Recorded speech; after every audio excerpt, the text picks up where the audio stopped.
Gereja-gereja di dunia makin tegas mengkritik aksi penjajahan Israel ke Palestina. Ini terlihat dari pernyataan yang dikeluarin Komite Sentral Dewan Gereja Dunia atau Central Committee of the World Council of Churches atau WCC. Selama ini, WCC memang konsisten mendukung Palestina sejak 1948. Hanya saja, WCC yang dulunya masih berhati-hati dalam berpendapat sekarang makin vokal mengecam Israel.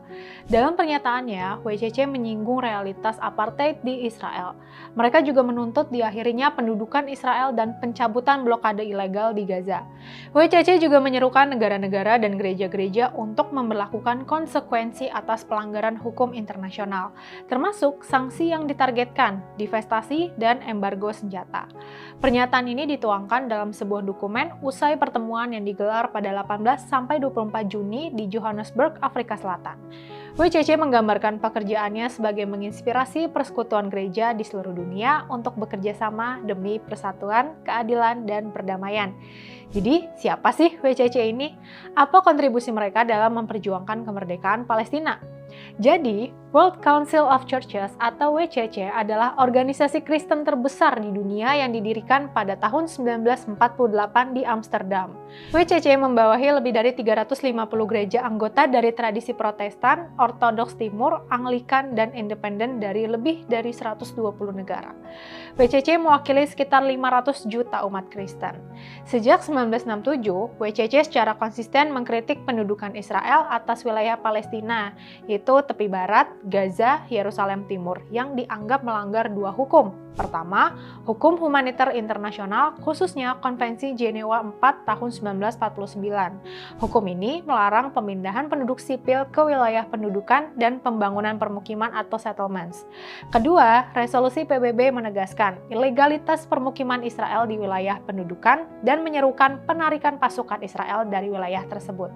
WCC tidak menolak keberadaan negara Israel. Mereka mendukung solusi dua negara yang adil dan damai. Namun mereka secara tegas menolak kebijakan apartheid, segregasi, dan kekerasan struktural terhadap rakyat Palestina.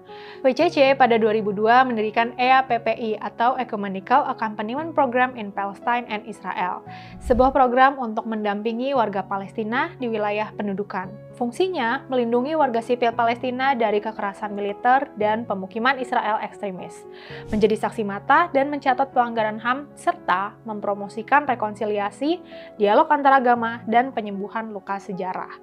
WCC juga mengalami perubahan signifikan dalam membela Palestina. Tahun 1948 saat peristiwa Nakba terjadi, WCC cenderung masih netral dan berhati-hati secara politik. Fokus utama mereka saat itu masih pada kesatuan gereja, rekonsiliasi pasca Perang Dunia II, dan pengungsi secara umum.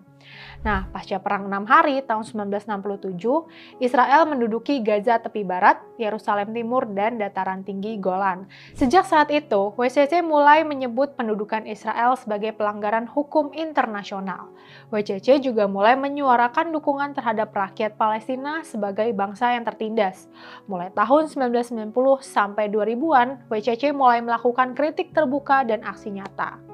Tahun 2002 inilah mereka membentuk EAPPI atau Ecumenical Accompaniment Program in Palestine and Israel. Narasi WCC mulai tegas, pendudukan disebut sebagai sistem penindasan dan ketidakadilan yang struktural.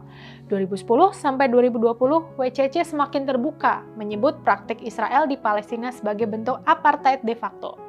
Mereka mulai mengangkat isu-isu seperti perampasan tanah, kekerasan pemukiman, kriminalisasi anak Palestina.